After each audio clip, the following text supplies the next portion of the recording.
Hi అన్న, నమస్కారం. ఎలా ఉన్నారు అందరూ? పార్లమెంట్లో రీసెంట్గా లేబర్ కోడ్ సంబంధించి ఒక బిల్ అనేది పాస్ అయింది. లేబర్ కోడ్స్లో మొత్తం ఒక 4 అనేది చేంజ్ చేయడం జరిగింది. ఆ 4 ఏంటంటే ముఖ్యంగా వర్కింగ్ అవర్స్. సో ఏ కంపెనీలో సరే, ఏ ఎంప్లాయ్ అయినా సరే వారానికి అంటే వీక్లీ 48 అవర్స్ మాత్రమే వర్క్ చేయాలి. అంతకు మించి 1 అవర్ వర్క్ చేసినా కానీ అతని శాలరీలో అవర్లీ 1 అవర్కి డబుల్ పేమెంట్ అనేది ఇవ్వాలి. అలా ఇవ్వకపోతే వాళ్ళ మీద చట్టపరమైన చర్యలు తీసుకోవచ్చు. సో మరి 48 అవర్స్ ఎన్ని డేస్ అని పెట్టుకోవాలంటే మినిమం 4 డేస్ తగ్గకుండా మాత్రం వర్కింగ్ చేయించుకోవాలి.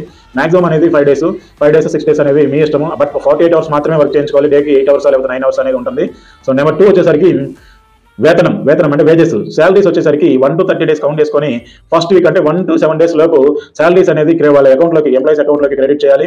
సో ఇదేంటంటే వాళ్ళ ఫ్యామిలీకి ఒక బెనిఫిట్ గా ఉంటుందని చెప్పేసి ప్రతి కంపెనీ, అది చిన్న కంపెనీ పెద్ద కంపెనీ అయినా సరే, ఏదైనా సరే, సో ఫస్ట్ టు 7th వరకు అనేది శాలరీ అనేది క్రెడిట్ అవ్వాలి. నెంబర్ 3 ఏంటంటే ఏ కంపెనీ అయినా సరే ఒక ఎంప్లాయీని జాయిన్ చేసుకోవాలా లేదా తీసుకోవాలనుకుంటే ఆ ఎంప్లాయీకి అనేటువంటి జాయినింగ్ లెటర్ అనేది కంపల్సరీగా ఇవ్వాలి. ఆ జాయినింగ్ లెటర్ అనేది అందులో ఇస్తేనే మీరు జాయిన్ అవ్వండి, లేకపోతే లేదు.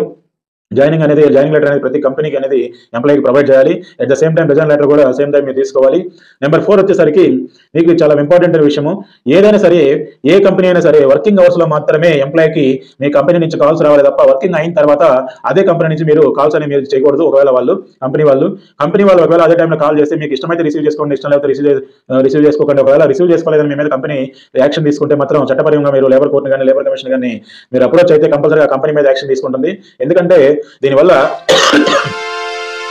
ఎంప్లాయీస్ అనేవాళ్ళు తన ఫ్యామిలీతో కూడా కొంత టైం స్పెండ్ చేస్తారు. దానివల్ల కుటుంబాలు కూడా బాగుంటాయని చెప్పేసి ప్రతి కంపెనీ కూడా ఈ యొక్క విధానాన్ని పాటించాలి. సో తర్వాత వచ్చేసరికి మీకు ఉమెన్కి వచ్చేసరికి నైట్ షిఫ్ట్లు అనేది చేస్తుంటారు. కొన్ని సాఫ్ట్వేర్ కంపెనీలు ఇప్పుడు చేస్తున్నాయి. కానీ ఇక నుంచి ఉమెన్ కానీ వర్క్ చేసుకోవాలంటే ఆమె ఇష్టపూర్వకంగా మాత్రమే నైట్ షిఫ్ట్లు చేయాలి, లేదంటే లేదు. సో ఒకవేళ ఇష్టపడి చేస్తానంటే ఆమెకి జెండర్తో సమానం కాకుండా సమాన వేతనాలు అనేది ఇవ్వాలి, జెండర్తో సంబంధం లేకుండా. సో ఇది కూడా ఒక మంచి పరిణామమే చెప్పొచ్చు. ఇంకోటి వచ్చేసరికి మనకి లాస్ట్ పాయింట్ వచ్చేసి మనం ఒకసారి అబ్జర్వ్ చేస్తే ఎవరైనా ఎంప్లాయీ మీరు కానీ సడన్ గా తీసేసినా, లేకపోతే నోటీస్ పీరియడ్ పెట్టి తీసేసినా సరే ఆ శాలరీ అనేది విత్ ఇన్ 48 అవర్స్ లోపు మీరు ఆ ఎంప్లాయీ యొక్క అకౌంట్ లో క్రెడిట్ చేయాలి, లేదంటే మీ మీద చట్టపరమైన చర్యలు తీసుకోవచ్చు ఆ ఎంప్లాయీ అనేది.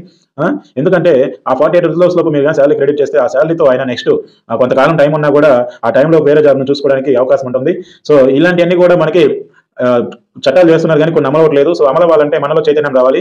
సో ఈ చైతన్యం రావాలంటే మీకు ఆ ఉద్యోగం సంబంధించి భయం అనేది పోవాలి. ఆ భయం పోయినప్పుడు మాత్రమే మీరు ఖచ్చితంగా మీరు చైతన్యం వస్తుంది.